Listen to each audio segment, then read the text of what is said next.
Hello guys, मैं के Chauhan Nalanda S academy के यूट्यूब चैनल में बच्चों आपका स्वागत करता हूं। तो देखिए बच्चों, बायोलॉजी में हमारा जो टॉपिक चल रहा था वो चल रहा था जीव जगत का वर्गीकरण। अच्छा, बीच में 2-3 दिन से क्लास नहीं पढ़ रही थी। उसका एक बड़ा रीज़न था क्योंकि मौसम ऐसा चल रहा है जिसके चलते वो वाईफाई की कनेक्टिविटी वगैरह खत्म हो गई थी, वायर बीच से कहीं डिस्कनेक्ट हो गई थी और उसी के चलते फिर वीडियो अपलोड नहीं हो पाई। अब कंटिन्यू वीडियो अपलोड होंगी, ठीक है। तो जीव जगत का वर्गीकरण हम पढ़ रहे थे और मैंने बताया था कि जो बिटकर महोदय थे उन्होंने 5 वर्गों में जो है वो जीव जगत का वर्गीकरण किया था। सबसे पहला था मोनेरा जगत, मैं इसको पढ़ा चुका हूँ, आप देख लीजिएगा प्लेलिस्ट में जाकर के। ये 19वां लेक्चर है, इससे पहले मैं 18 लेक्चर दे चुका हूँ बायोलॉजी पर। उसके बाद दूसरा हमने पढ़ा था प्रोटिस्टा, तीसरा हमने पढ़ा था कवक। ये 3 हम पढ़ चुके हैं और आज जो हमें बात करनी है वो बात करनी है पादप जगत के बारे में। तो देखिए, काफ़ी इंपॉर्टेंट है पादप जगत और बहुत ज़्यादा महत्वपूर्ण भी। तो देखिए, अगर हम बात करें पादप जगत के बारे में तो सबसे पहले तो कुछ पादप जगत के बारे में आप जान लीजिए, कुछ बेसिक सी बातें। तो देखिए, मैं आपसे बता दूं कि जो पादप होते हैं, ये पेड़ पौधे होते हैं, उनके अंदर जो कोशिका पाई जाती है वो होती है पादप कोशिका, या जिसे प्लांट सेल्स कहते हैं। जिस प्रकार से हमारे अंदर अर्थात जंतुओं के अंदर जंतु कोशिका पाई जाती है, उसी प्रकार से पेड़ पौधों के अंदर जो कोशिका होती है वो कोशिका होती है आपकी पादप कोशिका। लेकिन बात यह है कि ये कोशिका किस प्रकार की होती है, तो ध्यान रखिएगा, ये कोशिका होती है यूकैरियोटिक कोशिका। ये कोशिका होती है यूकैरियोटिक कोशिका होती है, जो पादपों में पाई जाती है। इसके अलावा जो पादप कोशिका होती है उसकी एक खास विशेषता ये और है कि इस कोशिका के ऊपर एक भित्ति पाई जाती है जिसे सेल वॉल कहते हैं। जिसे सेल वॉल कहते हैं, या इसे कहा जाता है कोशिका भित्ति। और ध्यान रखिएगा, पेड़ पौधों की जो कोशिका होती है उसके बाहर जो भित्ति होती है, ये भित्ति बनी हुई होती है सेलुलोज की। तो एक सबसे प्रमुख बात यह है कि पादप कोशिकाओं में जो कोशिका भित्ति होती है वो 100% सेलुलोज की ही होती है। मतलब कि ठीक है, कोशिका भित्ति और कोशिकाओं में ही पाई जाती है। जैसे मैंने बात की थी कवक में भी होती है। मैंने बात की थी बैक्टीरिया में भी कोशिका भित्ति देखने को मिलती है, लेकिन वो कोशिका भित्ति अलग होती है। उसमें ज़रूरी नहीं है वो सेलुलोज की बनी हुई हो सकता है कि वो प्रोटोजोआ वर्ग में जो पाई जाती है कोशिका भित्ति वो काइटिन की बनी हुई हो या और किसी चीज़ की बनी हुई हो। लेकिन पेड़ पौधे जो होते हैं उनमें ये तय होता है कि कोशिका भित्ति किसकी बनी हुई होती है, सेलुलोज की कोशिका भित्ति होती है। ये कोई सा भी पादप हो, उस पादप में कोशिका के बाहर एक भित्ति जरूर मिलेगी जिसे सेल वॉल कहते हैं। तो ध्यान रखिएगा, कोशिका भित्ति सेलुलोज की बनी हुई होती है और कोशिका होती है यूकैरियोटिक कोशिका होती है। इसके अलावा एक जो सबसे बड़ी बात है वो ये है कि पादप कोशिका में प्लास्टिड पाए जाते हैं। प्लास्टिड जिन्हें कहा जाता है लवक पाए जाते हैं, लवक। और लवक 3 प्रकार के होते हैं, जैसे नाम सुना होगा आपने, जैसे क्लोरोप्लास्टिड, जिसे क्लोरोप्लास्ट कहते हैं, जिसके कारण से पादपों का रंग हरा होता है। जिन कोशिकाओं में क्लोरोप्लास्टिड होता है उन कोशिकाओं का रंग जो है वो हरा होता है, उसी कारण से पेड़ पौधे का रंग जो है वो हरा दिखाई देता है।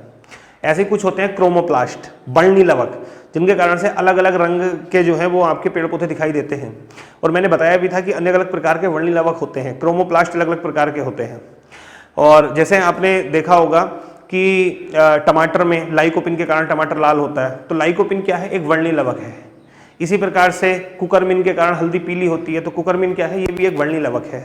तो जो ये पादप कोशिका होती हैं इनमें लवक पाए जाते हैं, प्लास्टिड पाई जाती है, ये भी एक विशेषता है प्लांट सेल की, ये ध्यान रखिएगा। और लवक जो है वो आपके मैं बता चुका हूँ कि एक होता है जिसे कहते हैं हरित लवक, एक होता है वर्णी लवक, एक होता है अवर्णी लवक। ये तीनों मैं पढ़ा चुका हूँ कोशिका वाले चैप्टर में। हरित लवक के कारण से पेड़ पौधों का रंग हरा दिखाई देता है, इसे क्लोरोप्लास्ट कहते हैं। वर्णी लवक इसे क्रोमोप्लास्ट कहते हैं, क्रोमोप्लास्ट, इसके कारण से पेड़ पौधों का रंग अलग अलग रंग का होता है। अवर्णी लवक, ये लवक उन कोशिकाओं में पाए जाते हैं जो सूर्य के सामने उपस्थित नहीं होती, अर्थात जो भूमिगत होती हैं, और इन अवर्णी लवक के कारण से कोशिकाओं का रंग जो है वो सफ़ेद होता है। तो 3 प्रकार के लवक होते हैं। तो ये लवक जो विशेषता है ये किसकी है, पादप कोशिका की है। इसी प्रकार से 1-2 चीज़ें और ध्यान रखिएगा। पादप कोशिका की एक विशेषता और होती है जिसे कहते हैं रिक्तिका, जिसे वैक्यूल्स कहते हैं, या इसे रिक्तिका कहा जाता है।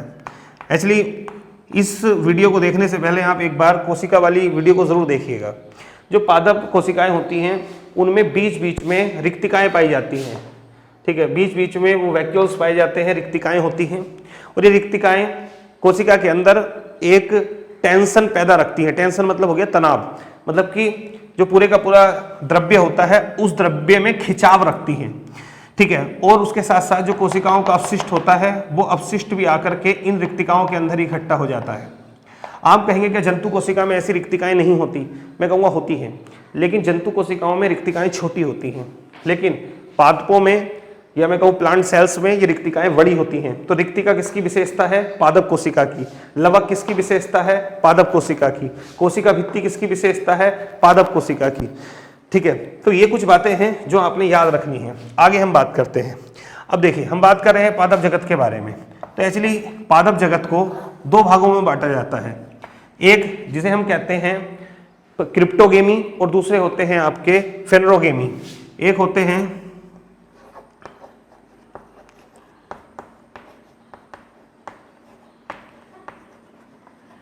क्रिप्टोगेमी और दूसरे होते हैं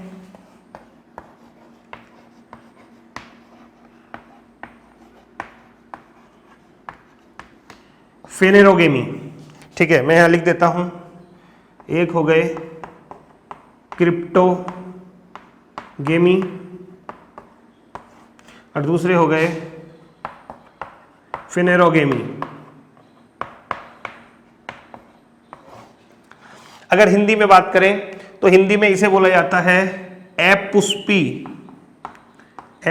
पौधे, अपुष्पी वर्ग कह सकता हूं मैं इसे, अपुष्पी वर्ग। ऐसे पेड़ पौधे होते हैं जिन पर पुष्प नहीं आते हैं। फेनोगेमी को बोला जाता है पुष्पोद्भिद। तो ध्यान रखिएगा, ये जो पादप जगत है, पादप जगत को दो भागों में बांटा जाता है। एक हो गया आपका जिन्हें कहा जाता है क्रिप्टोगेमी और एक होते हैं फेनेरोगेमी। जो ये क्रिप्टोगेमी है इसे कहा जाता है अपुष्पी वर्ग, मतलब इसमें ऐसे पौधे आते हैं जो अपुष्पी होते हैं, और फेनेरोगेमी में आते हैं जो पुष्पोद्भिद, जो पुष्पयुक्त होते हैं। अच्छा, इसे ये क्यों कहा गया, ये नाम भी ध्यान रखिएगा। एक्चुअली जो ये क्रिप्टोगेमी है, एक्चुअली क्रिप्टो का मतलब होता है हाइड और गेमी मतलब का मतलब होता है मैरिज से।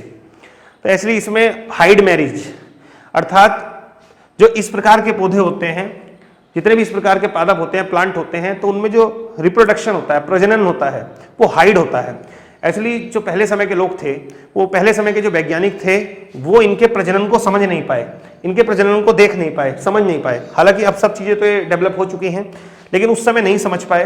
तो इनमें प्रजनन कैसे होता है, कैसे एक पीढ़ी से दूसरी पीढ़ी में इनकी संख्या बढ़ती है, ये नहीं समझ पाए थे, इसलिए इसको कहा क्रिप्टोगेमी। ऐसे ही फेनेरोगेमी, फेनेरो मतलब हो गया एक तरीके से वो बिल्कुल रिविल्ड होते हैं, अर्थात मैं एक तरीके से कह दूं कि साफ, जो प्रजनन जिसमें साफ साफ दिखाई दे। तो एक्चुअली ऐसे पेड़ पौधे जिनके प्रजनन की प्रक्रिया को आसानी से समझा गया, उन्हें रखा फेनेरोगेमी के अंतर्गत, और जिनको नहीं समझा गया उनको रखा गया क्रिप्टोगेमी के अंतर्गत। बट आज तो दोनों के ही प्रजनन व्यवस्था को हम समझ चुके हैं, तो आज ये नाम जो है वो सटीक नहीं बैठता, लेकिन फिर भी ये नाम ही चलता हुआ आ रहा है। आगे अगर हम बात करें क्रिप्टोगेमी के बारे में, तो ये जो क्रिप्टोगेमी है जिसमें अपुष्पी वर्ग आते हैं, इसे भी मुख्यतः तीन वर्गों में बांट देते हैं। एक जिन्हें कहा जाता है थैलोफाइट, एक जिन्हें कहा जाता है थैलोफाइट, ये साथ साथ लिखते रहिएगा। एक होते हैं थैलोफाइट, एक होते हैं ब्रायोफाइट, एक होते हैं ब्रायोफाइट और एक होते हैं टेरिडोफाइट।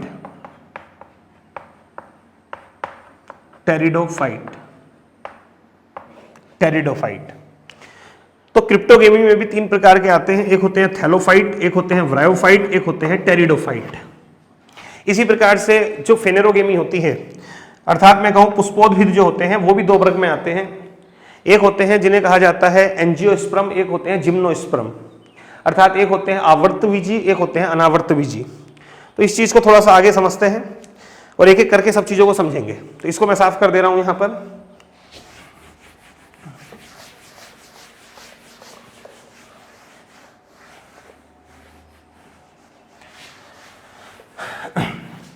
तो इसके बारे में तो हम बाद में ही करेंगे, जो फेनेरोगेमी है। अभी हमें बात करनी है पादप जगत के अंतर्गत क्रिप्टोगेमी। सबसे पहली बात मैंने बता दिया, क्रिप्टोगेमी के अंतर्गत ऐसे आते हैं जिन पे पुष्प नहीं आते। वो तीन वर्ग होते हैं, थैलोफाइट, ब्रायोफाइट और टेरिडोफाइट। तो आज जो हम चर्चा करेंगे वो इस पे चर्चा करेंगे, और चूंकि वीडियो लंबी ना हो जाए तो इसके लिए मैं छोटी छोटी वीडियो बनाने की कोशिश कर रहा हूं। सबसे पहले हैं थैलोफाइट क्या होते हैं। सबसे पहले हैं थैलोफाइट क्या होते हैं। थैलोफाइट, तो मैंने फिर से कहा, पहली बात, थैलोफाइट किस प्रकार के हैं, किस प्रकार के पौधे हैं। ध्यान रखिए, थैलोफाइट किस प्रकार के हैं, ये क्रिप्टोगेमी हैं, ये क्रिप्टोगेमी हैं, अर्थात ये अपुष्पी पादप होते हैं जो थैलोफाइट होते हैं। एक्चुअली इन्हें थैलोफाइट कहा क्यों, इस बात को भी समझिएगा। एक्चुअली इन्हें थैलोफाइट इसलिए कहते हैं क्योंकि इनकी जो संरचना होती है वो थैलसनुमा होती है। थैलसनुमा का मतलब क्या है, मतलब ये है कि इस प्रकार के पौधे ये जड़ या तना या पत्ती, जड़, तना या पत्ती के रूप में डिफाइन नहीं होते। जैसे आप कोई भी अगर पौधा देखेंगे तो नॉर्मली हम ये देखते हैं कि भाई नीचे क्या होती है, यहाँ पर ये जड़ होती है, ये बीच में तना होता है, और ऊपर इस प्रकार से जो है वो पूरे के पूरी पत्तियां होती हैं। तो ये एक क्या है, ये एक पूरा पूर्ण पादप है। लेकिन यहाँ पर हम समझ सकते हैं कि भाई ये पत्तियां हैं, ये तना है, ये जड़ है। लेकिन कुछ पादप ऐसे होते हैं, कुछ पौधे ऐसे होते हैं जिनमें हम इसे नहीं समझ सकते, अर्थात ये तीनों संरचनाओं को अलग अलग नहीं देख सकते। तो इस प्रकार की जो संरचना वाले पादप होते हैं वो थैलस होते हैं, और इसी थैलस से निकला है थैलोफाइट। थैलोफाइट का मतलब ही है ऐसे पादप जो जड़, तने या फिर पत्तियों के रूप में डिफाइन नहीं होते हैं, बटे हुए नहीं होते हैं, विभेदित नहीं होते हैं। हम समझ नहीं सकते कौन सा जड़ है, कौन सा तना है या कौन सी पत्तियां हैं। तो ये आते हैं थैलोफाइट के अंतर्गत। और थैलोफाइट का सबसे बड़ा एग्जाम्पल की अगर हम बात करें तो इसका सबसे बड़ा एग्जाम्पल है वो है शैवाल, एल्गी, शैवाल सबसे बड़ा एग्जाम्पल है शैवाल। तो एक्चुअली जो थैलोफाइट है, इस थैलोफाइट के नीचे मैं शैवाल लिख सकता हूं। थैलोफाइट का मतलब ही है शैवाल, थैलोफाइट का मतलब ही है शैवाल। अब इससे आगे अगर हम बात को अपनी बढ़ाएं तो देखिए, जो ये थैलोफाइट की हम बात कर रहे हैं इनमें और भी कुछ विशेषता है। और वो क्या क्या विशेषता है, पहली विशेषता तो मैंने बता दी कि थैलोफाइट के अंतर्गत क्या होता है, ये देखने में ऐसे नहीं होंगे कि भाई जड़ अलग दिखाई दे जाए, तना अलग दिखाई दे जाए, पत्ते अलग दिखाई दे जाए। उसके अलावा ये जो थैलोफाइट होते हैं ये जल में सर्वाइव करते हैं, मतलब ये कहाँ पर रहते हैं, जल में जीवित रहते हैं। तो इनके लिए बहुत ज्यादा जल जरूरी है। तो जल कह दूं तो मैं कह दूं ये ज्यादातर कहां पर होते हैं, जलीय भागों में या समुद्रों में पनपते हैं। थैलोफाइट वर्ग में जो आते हैं और मुख्यतः आते हैं शैवाल। तो ध्यान रखिएगा ये कहां पर सर्वाइव करते हैं, समुद्रों में सर्वाइव करते हैं। तो अब हमें जानना जरूरी है शैवालों के बारे में कि रियल में शैवाल हैं क्या और किस प्रकार से ये कार्य करते हैं। तो देखिएगा ये जो शैवाल हैं, ये शैवाल भी 3 भागों में बटे हुए होते हैं, मतलब शैवाल 3 प्रकार के होते हैं। एक होते हैं जिन्हें कहा जाता है क्लोरोफाइसी, एक होते हैं जिन्हें कहा जाता है क्लोरोफाइसी, क्लोरोफाइसी। दूसरे होते हैं जिन्हें कहा जाता है रोडोफाइसी, रोडोफाइसी। और एक होते हैं जिन्हें कहा जाता है फियोफाइसी, फियोफाइसी, फियोफाइसी। तो एक्चुअली ये जो क्लोरोफाइसी है, क्लोरो का मतलब आप समझ रहे होंगे क्लोरोफिल, तो क्लोरो हरे रंग के लिए उत्तरदायी होता है। तो एक्चुअली मैं कह सकता हूं क्लोरोफाइसी बोलते हैं हरे शैवाल को। तो जो हरे शैवाल होते हैं वो कहलाते हैं क्लोरोफाइसी।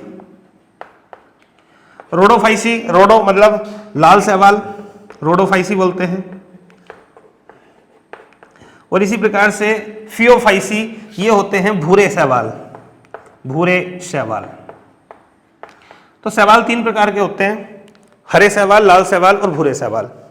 फिलहाल सवालों के बारे में ही आगे बात को बढ़ाते हैं। पहले ये ध्यान रखना कि थैलोफाइट वर्ग में कौन आते हैं, शैवाल आते हैं।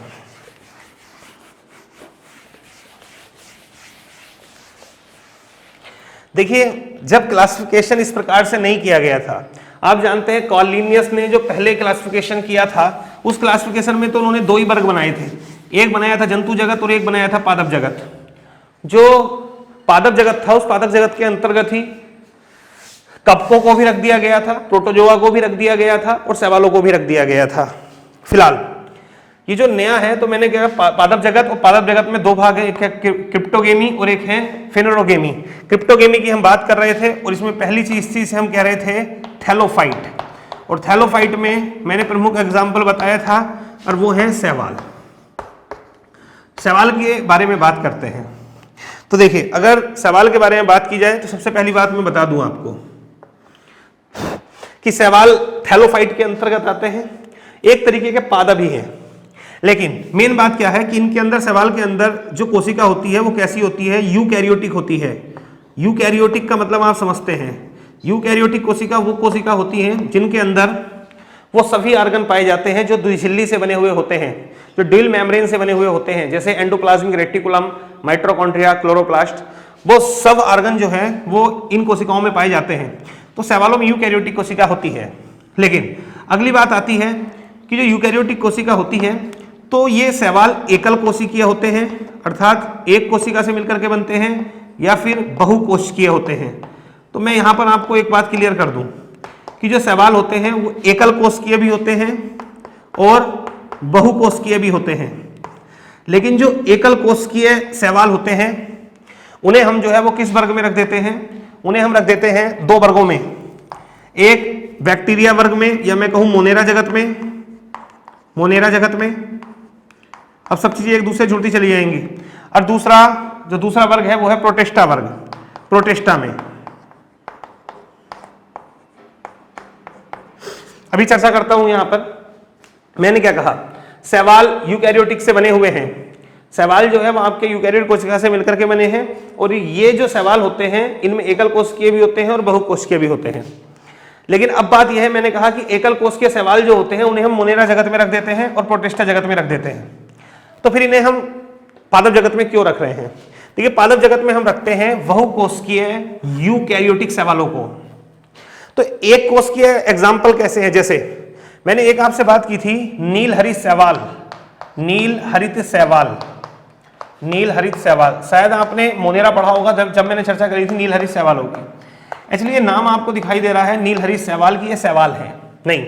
नील हरित शैवाल बैक्टीरिया में क्या, रियल में क्या है, एक बैक्टीरिया है। ये एक बैक्टीरिया है।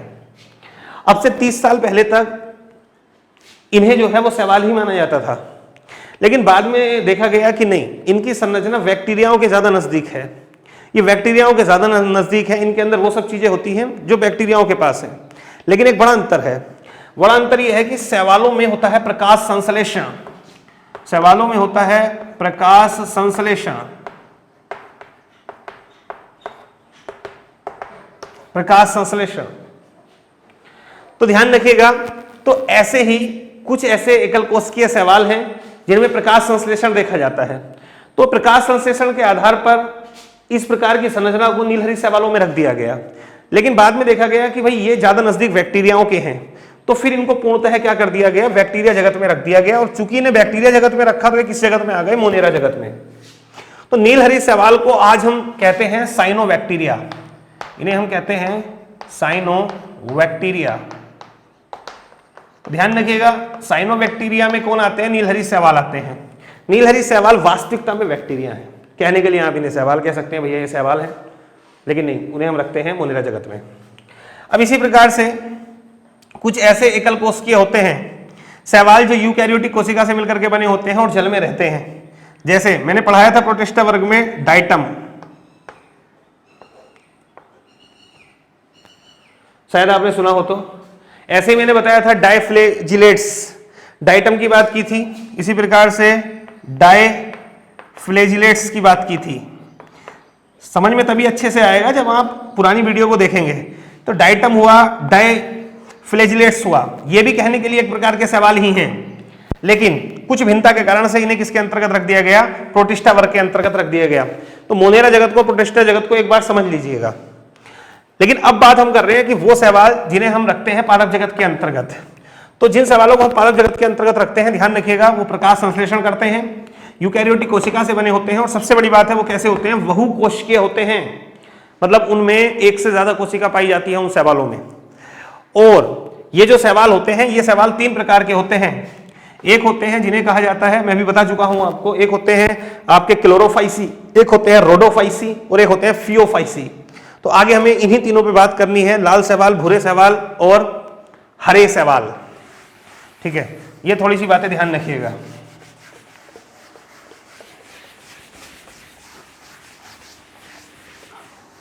तो थैलोफाइट वर्ग में मुख्यतः सवाल आते हैं, और सवाल 3 प्रकार के होते हैं। एक होते हैं लाल शैवाल, एक होते हैं हरे शैवाल और एक होते हैं भूरे शैवाल। एक करके बात करते हैं। सबसे पहले बात करते हैं लाल शैवाल की। ये विशेषता साथ साथ लिखते रहना जो मैं बताते हुए चल रहा हूँ, ये आपके लिए बहुत काम की है। तो देखिए लाल शैवाल के बारे में बात करें तो मैं बता दूं, ये लाल शैवाल समुद्रों में पाए जाते हैं, ये समुद्रों में पाए जाते हैं। कुछ हद तक तो लवणीय जल में होते हैं, लेकिन काफी बार कुछ इनकी प्रजातियां अलवणीय जल में भी देखने के लिए मिलती हैं। अगर इनकी लंबाई की बात करें तो इनकी लंबाई बहुत छोटे से लेकर के, मतलब बहुत सूक्ष्म से लेकर के ये आधे मीटर तक इनकी लंबाई हो सकती है, जो ये लाल शैवाल होते हैं। एक चीज ध्यान रखिएगा कि ये बहुत ज्यादा गहराई में तो नहीं पाए जाते, लेकिन फिर भी जो समुद्र होता है, ये मैंने ये समुद्र मान लीजिए, तो ये समुद्र का जो ये तटीय भाग होता है, यहाँ पर ये बड़े पैमाने पर जो है ये शैवाल देखने के लिए मिलते हैं। अच्छा, ये तो आप भी जान रहे होंगे कि शैवाल वहीं पर हमें देखने के लिए मिलेंगे जहां तक सूर्य का प्रकाश पहुंच रहा है, क्योंकि शैवाल प्रकाश संश्लेषण करते हैं। तो चूंकि इनमें क्लोरोफिल है और इन्हें प्रकाश की आवश्यकता है, तो जहां तक प्रकाश पाया जाएगा वहीं तक ये जो है वो आपको देखने के मिलेंगे। तो ज्यादातर आप मान के चलिए कि 200 मीटर तक अगर प्रकाश सूर्य का चला जाता है तो 200 मीटर तक ये इन वाले भाग में ये शैवाल ज्यादा देखने के लिए मिलते हैं, ये शैवाल। एक चीज ध्यान रखिएगा कि ये जो लाल शैवाल होते हैं, काफी बार ये लाल शैवाल जो है वो इस प्रकार से समुद्रों के तटीय भागों में होते हैं, तो इन पर आकर के कैल्शियम कार्बोनेट का जमाव हो जाता है, कैल्शियम कार्बोनेट। और आप ये भी जान रहे होंगे कि जो प्रवाल होते हैं, प्रवाल आपने नाम सुना होगा प्रवाल भित्ति का। इसलिए प्रवाल जो होते हैं जिन्हें कोरल कहा जाता है, ये कैल्शियम कार्बोनेट की खोल होती हैं। तो काफी बार इन लाल शैवालों पर कैल्शियम कार्बोनेट का जमाव हो जाता है। तो ऐसे शैवाल हैं, उन पर जमाव हो गया कैल्शियम कार्बोनेट का, तो ऐसे में देखने में ऐसे लगते हैं जैसे भित्ति हो, ये भित्ति मतलब एक दीवार हो। रियल में ऐसी ये जो भित्ति होती है इसे शैवाल भित्ति कहते हैं। प्रवाल भित्ति जो होती है वो प्योरली कैल्शियम कार्बोनेट की बनी हुई होती है, लेकिन शैवाल भित्ति भी बन जाती है। तो शैवाल भित्ति में ज्यादातर कौन सा शैवाल होता है आपका? लाल शैवाल होता है। देखिए इनका अलग अलग उपयोग भी होता है। एक प्रमुख लाल शैवाल है जिसका नाम है जेलिडियम, इसका नाम है जेलिडियम। और ये जो जेलिडियम लाल शैवाल है, इससे एक पदार्थ प्राप्त किया जाता है जिसे अगार अगार कहते हैं, जिसे अगार अगार कहते हैं। अगार अगार ये एक पदार्थ है और ये एक प्रकार का प्रहगाड़क है, मतलब किसी भी चीज को गाढ़ा कर देने वाला है। आप किसी भी खाने की चीज में इसे मिलाएंगे तो इसको काफी ज्यादा गाढ़ा कर देगा। तो ऐसे में इस अगार अगार का प्रयोग काफी चीजों में करा जाता है, जैसे चॉकलेट वगैरह में इसका प्रयोग किया जाता है। चॉकलेट हो गया, और भी बहुत सारी चीजें हैं जिसमें इसका प्रयोग किया जाता है अगार अगार का। खाने की चीजों में किया जाता है अगार अगार का प्रयोग। मैंने कहा कि एक प्रकार का गाढ़क पदार्थ है जो क्या करता है, खाद्य सामग्रियों को गाढ़ा करने का प्रयास करता है, बंधक के रूप में काम करता है, लूज चीजों को टाइट कर देता है ये अगार अगार। तो इन शैवालों के ये लाभ भी हैं, ये वाली बात ध्यान रखिएगा। तो ये लाल शैवाल है। इसके अलावा कुछ शैवाल होते हैं जो भूरे होते हैं। अच्छा, आप कहेंगे ये लाल क्यों है, तो मैं आपसे बता दूं कि जो आपने नाम पढ़ा होगा रोडोफाइसी, क्लोरोफाइसी या फियोफाइसी, तो एक्चुअली इन शैवालों में रंग के लिए अलग अलग प्रकार के वर्णक उत्तरदायी हैं। अब ऐसा नहीं है कि लाल शैवाल में केवल रोडोफाइलेट्स है, अर्थात तो देखिए इसमें लाल वर्णक ज्यादा प्रभावी होता है, जिससे लाल दिखाई देते हैं, ये हरे दिखाई देते हैं और ये भूरे दिखाई देते हैं। उसके बाद लाल के बाद में हम पहले बात करेंगे भूरों के बारे में। भूरे शैवाल ये ब्राउन से कलर के होते हैं, भूरे शैवाल जो होते हैं। एक्चुअली ये भूरे शैवालों की एक विशेषता है कि मैं बता दूं ये काफी ज्यादा लंबे होते हैं, बहुत ज्यादा लंबे। कहा जाता है कि इन शैवालों की लंबाई तो लगभग 150 मीटर तक होती है। मतलब कि कुछ तो ऐसे होते हैं कि जो समुद्र की नीचे की तली से निकल करके और ऊपर सतह तक आ जाते हैं। ये शैवाल होते हैं आपके भूरे शैवाल। अच्छा, चूंकि इनकी लंबाई काफी ज्यादा होती है, तो ऐसे में जब समुद्रों में जहाज वगैरह चलता है, तो देखिए एक चीज ध्यान रखिएगा, थैलोफाइटा हैं ये शैवाल, ये जो वर्ग है थैलोफाइटा वर्ग, ये जितने भी शैवाल हैं ये सब पानी में ही होंगे, इन्हें पानी की आवश्यकता है। सबसे पहले पादप जगत में सबसे पहले दुनिया में आने वाले जो सजीव हैं वो आपके ये थैलोफाइट हैं। थैलोफाइट का थोड़ा विकास हुआ, ब्रायोफाइट बने, ब्रायोफाइट का थोड़ा विकास हुआ, टेरिडोफाइट बने, टेरिडोफाइट का थोड़ा विकास हुआ तो फिर फेनेरोगेमी में पहुंच गए हम, और वहां पर भी जिम्नोस्पर्म और एंजियोस्पर्म में हम पहुंच गए। लेकिन मैंने क्या कहा कि समुद्रों में विकसित होते हैं। भूरे शैवाल लंबे होते हैं, 150 मीटर तक लंबे होते हैं, तो काफी बार समुद्रों में जो जहाज वगैरह चलते हैं उनके लिए अवरोधक का काम करते हैं जो भूरे शैवाल होते हैं। प्रमुख भूरे शैवालों में अगर मैं बात करूं तो देखिए, एक शैवाल होता है जिसका नाम है कैल्प, ये एक भूरा शैवाल है कैल्प। और ये कैल्प जो शैवाल है इससे एक पदार्थ प्राप्त किया जाता है जिसे एलिजिनिक एसिड कहते हैं, एलिजिनिक अम्ल। ये जो एलिजिनिक अम्ल है इसका प्रयोग काफी सारी चीजों में किया जाता है, जैसे वस्त्र उद्योग में किया जाता है, वस्त्र उद्योग में, वस्त्र उद्योग हो गया, प्लास्टिक उद्योग में किया जाता है, और साथ ही साथ खाने की चीजों में जैसे आइसक्रीम वगैरह में भी किया जाता है। इन चीजों में इसका प्रयोग किया जाता है। ये मैं आगे बताऊंगा कि शैवालों के क्या क्या महत्व होते हैं, फिर भी ये ध्यान रखिएगा एल्जिनिक एसिड प्राप्त किया जाता है कैल्प नामक शैवाल से। इसी प्रकार से आपने देखा होगा अटलांटिक महासागर का नाम तो शायद आपने सुना होगा। जो अटलांटिक महासागर है उस अटलांटिक महासागर में एक सागर है जिसका नाम है सैरागैसो सी, जिसे सैरागैसो सागर बोलते हैं।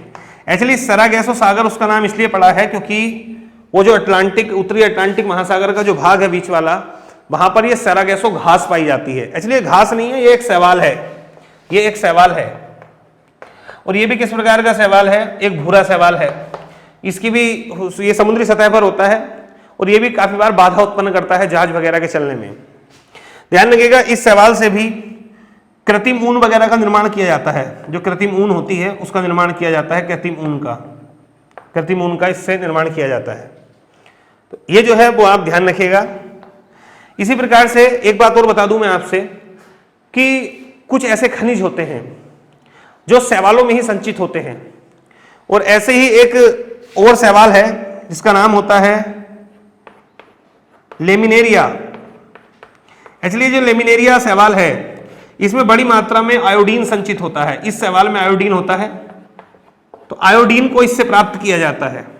तो अगर ऐसा भी आ जाए कि समुद्र में आयोडीन के सबसे बड़े स्रोत कौन हैं, तो ये ध्यान रखिएगा, ये होते हैं शैवाल। और शैवालों में भी कौन से? ये भूरे शैवाल।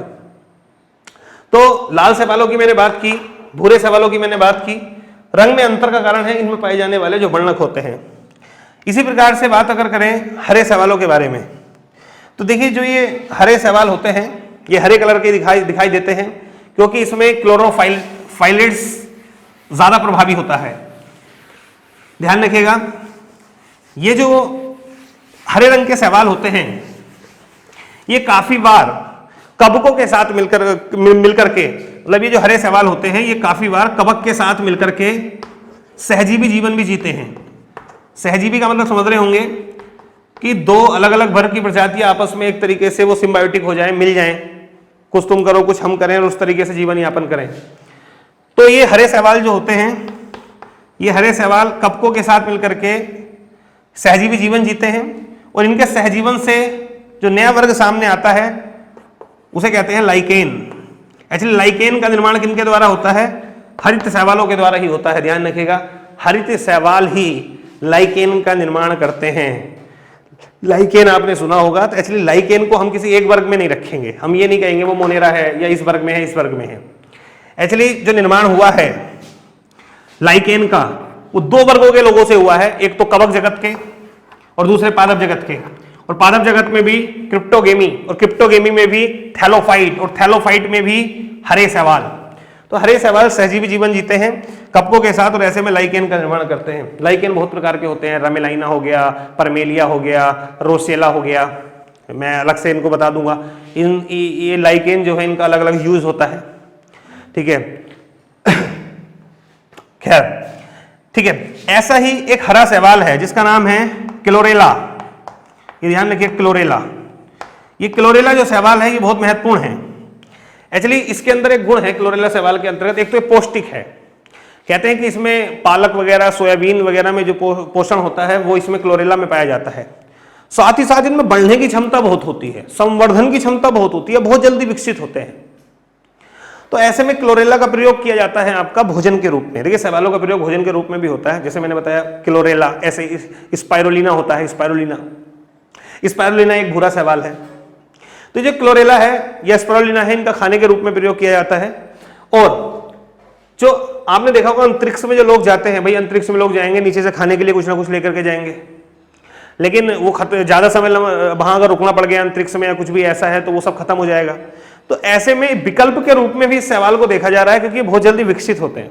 तो ऐसे में सोचा जा रहा है कि इस शैवाल के माध्यम से बड़े पैमाने पर जो है वो आपका कोलेरेला के माध्यम से वो भोजन सामग्री को अंतरिक्ष में भी पैदा किया जा सकता है।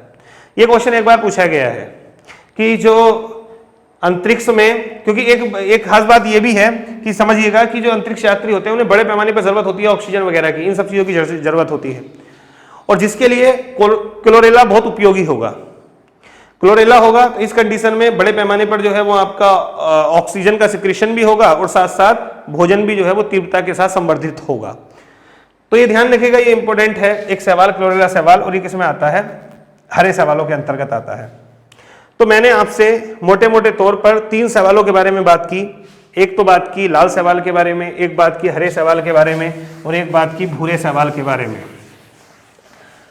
इन सब चीजों को देखते हुए अब हम बात करते हैं शैवालों का महत्व क्या है।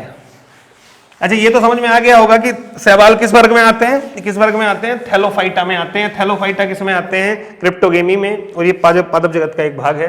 अब हम बात करते हैं शैवाल के महत्व।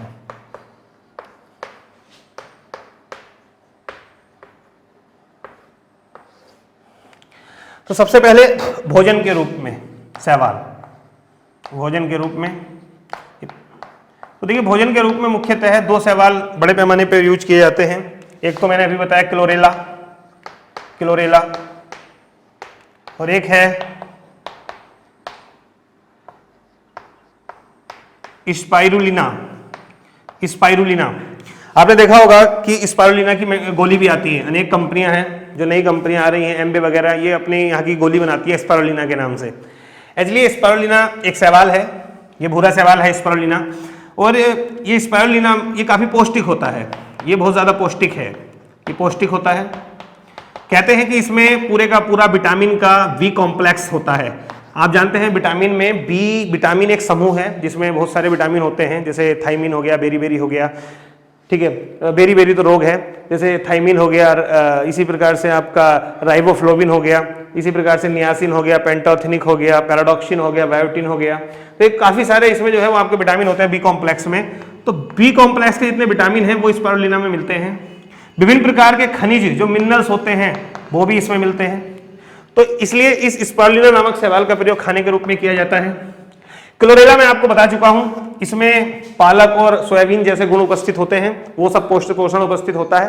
तो सबसे अच्छा विकल्प है पोषण का, और अंतरिक्ष यात्रियों के लिए भी इसको जो है वो इस पर रिसर्च की जा रही है क्लोरेला पर, कि अच्छा विकल्प हो सकता है अंतरिक्ष में भोजन के रूप में।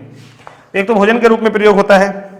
दूसरा हम बात करते हैं भाई उद्योग के रूप में। उद्योगों में भी शैवाल काम में लाए जाते हैं। एक मैंने अभी प्रमुख बताया कि एक शैवाल होता है जिसका नाम होता है जेलिडियम एक शैवाल है। अच्छा, ध्यान रखिएगा, ये स्पाइरुलिना तो एक भूरा शैवाल है, क्लोरेला एक हरा शैवाल है, हरा शैवाल। जैसे जेलिडियम ये लाल शैवाल है, लाल शैवाल है जेलिडियम।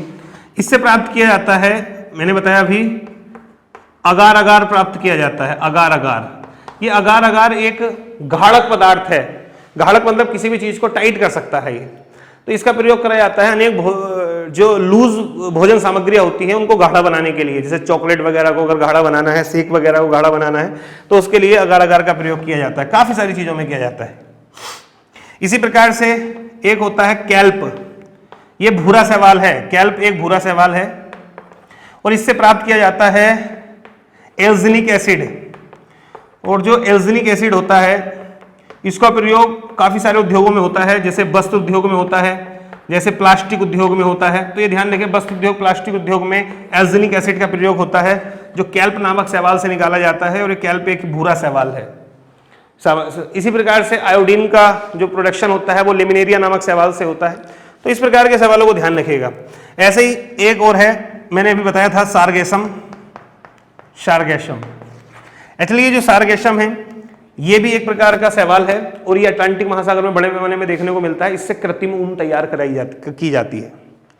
इसके अलावा हम कहें कि भाई क्या शैवाल का प्रयोग कृषि क्षेत्र में भी होता है, तो मैं कहूंगा हाँ, कृषि क्षेत्र में शैवालों का एक महत्व है। वो क्या है उस बात को समझिएगा। तो देखिए, अगर कृषि के बारे में बात करें तो आप जानते हैं कि भाई कृषि क्षेत्र में मैंने बताया था कि बड़े पैमाने पे यूज बैक्टीरियाओं का होता है। एक्चुअली जो भूमि होती है कृषि भूमि, उसमें बड़े पैमाने पे जरूरत होती है नाइट्रोजन की। हालांकि जो उर्वरक होते हैं जैसे नाइट्रोजी उर्वरक, पोटासी उर्वरक और फास्फेटी उर्वरक, 3 प्रकार के प्रमुख उर्वरकों की जरूरत होती है। नाइट्रोजन, ऐसे ही पोटासी और ऐसे ही फास्फेटी। आपने नाम भी सुना होगा NPK, नाम सुना होगा NPK। N से नाइट्रोजन, P से फास्फेटी और K से पोटेशियम। तो होता क्या है, नाइट्रोजन की बड़े पैमाने में जरूरत होती है भूमि से। कुछ सवाल हैं जैसे एनावीना। अब आप कहेंगे सर ये सवाल हैं, अब इनको समझ लीजिए सही से। एक्चुअली एनावीना और नाश्टक ये रियल में एकल कोशिकीय सवाल हैं। ये एकल कोशिकीय सवाल हैं, एकल कोशिकीय सवाल। लेकिन मैं बता चुका हूं कि ये एकल कोशिकीय सवाल हैं, तो ऐसे में इन्हें किस वर्ग में रखा जाएगा? इन्हें रखा जाएगा मोनेरा जगत में, बैक्टीरिया वाले उसमें। लेकिन फिर भी ये भी एक प्रकार के सवाल ही हैं, एकल कोशिकीय सवाल हैं, एनावीना और नाश्टक। ठीक है, ये एनावीना और नाश्टक जो हैं, इनको भूमि में अगर छोड़ दिया जाए तो ये ऐसे में वायुमंडल की नाइट्रोजन को भूमि के अंदर संचित कर लेते हैं, इस प्रकार से भूमि के अंदर। और जब भूमि के अंदर ये मिट्टी में मिला लेंगे तो पेड़ पौधे मिट्टी से नाइट्रोजन को ले लेंगे और जिससे पेड़ पौधों का विकास अच्छे से होगा। तो इस प्रकार से जो एनावीना नाश्टक जैसे एकल कोशिकीय सवाल होते हैं, इन्हें हम प्रॉपर सवाल जगत में नहीं रखते, इन्हें हम रखते हैं मोनेरा जगत में। तो ये जो सवाल होते हैं, ये सवालों का प्रयोग कृषि में किया जाता है नाइट्रोजन की मात्रा को मृदा में बढ़ाने के लिए। तो जहां तक मुझे यकीन है कि थैलोफाइटा के बारे में जो बात मैंने आपसे करी है वो आपको समझ में जरूर आई होगी। आगे हमें बात करनी है ब्रायोफाइट के बारे में और टेरिडोफाइट के बारे में। तो मैं चाह रहा हूं कि मैं इन दोनों के बारे में अगली वीडियो में चर्चा करूं, और इस वीडियो को आप अच्छे से देख लीजिएगा, समझ लीजिएगा। अगली वीडियो में मैं बात करूंगा ब्रायोफाइट के बारे में और टेरिडोफाइट के बारे में, और फिर उसके बाद हम आगे बढ़ेंगे यहाँ से। तो ठीक है, धन्यवाद। अगर वीडियो अच्छी लगी हो तो फिर से लाइक शेयर कमेंट जरूर करिएगा। ठीक है, ओके बाय।